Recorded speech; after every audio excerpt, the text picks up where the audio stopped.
Hi, I'm Nicole Basciuto, and today we're visiting a museum that's an amazing exhibit in its own right. The California Academy of Sciences is the largest public LEED certified building in the world, as well as the world's greenest museum. So, in a real San Francisco treat, we're getting a behind-the-scenes look at the Academy to get an inside view on exactly how it's built green.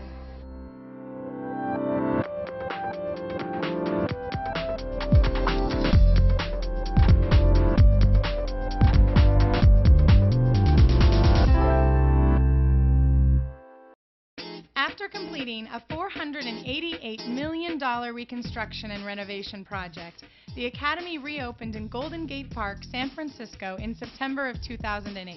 Utilizing the latest technologies, the museum has developed a guest experience with a central theme of life and its sustainability.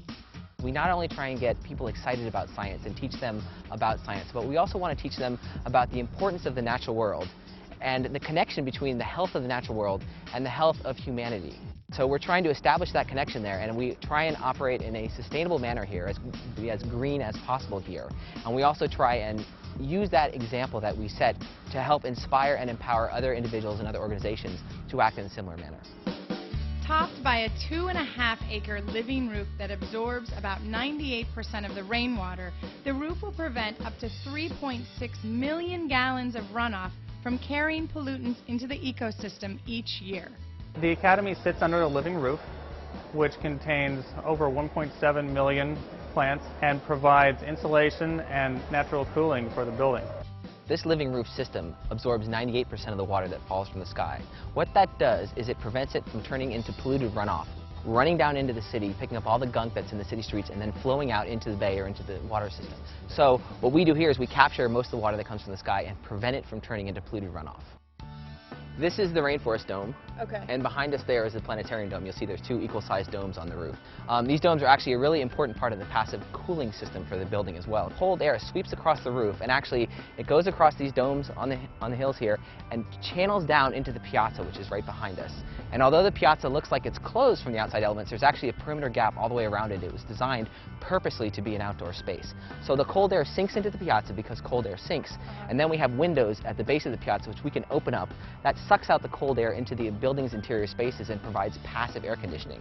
Wow! And then the hot air rises and is vented out through these skylights here in the dome. So we have this circulating cooling effect which saves us a ton of energy and a ton of money. The Academy of Sciences was built with water conservation in mind. And we have makeup water coming from the beach for our aquarium system so that we don't have to use domestic water. At Kohler, water conservation is a critical issue.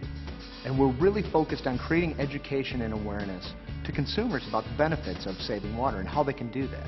The most important and effective way that we minimize potable water use is that we actually have a pipe that goes 3.5 miles underground from this aquarium here out to the Pacific Ocean. And so what we do is we draw in salt water from the Pacific Ocean into the aquarium here, and we treat it so that the salt water becomes a little more specific for the different types of tanks in the aquarium. What I've learned is that when we can connect with people in a meaningful way and help them understand that there are things that they can do to help, they're really, really interested and willing to try. And so I feel like there's a very strong story of hope here at the Academy, and my experience has been that people, although not always easily shifted into change, are really, really interested in finding out how they can help. And so we try and make that connection, try and help them, provide them with solutions they can use in their own homes. What I've seen around the United States in particular is that consumers are now becoming aware of water efficiency as an opportunity to save water in their homes.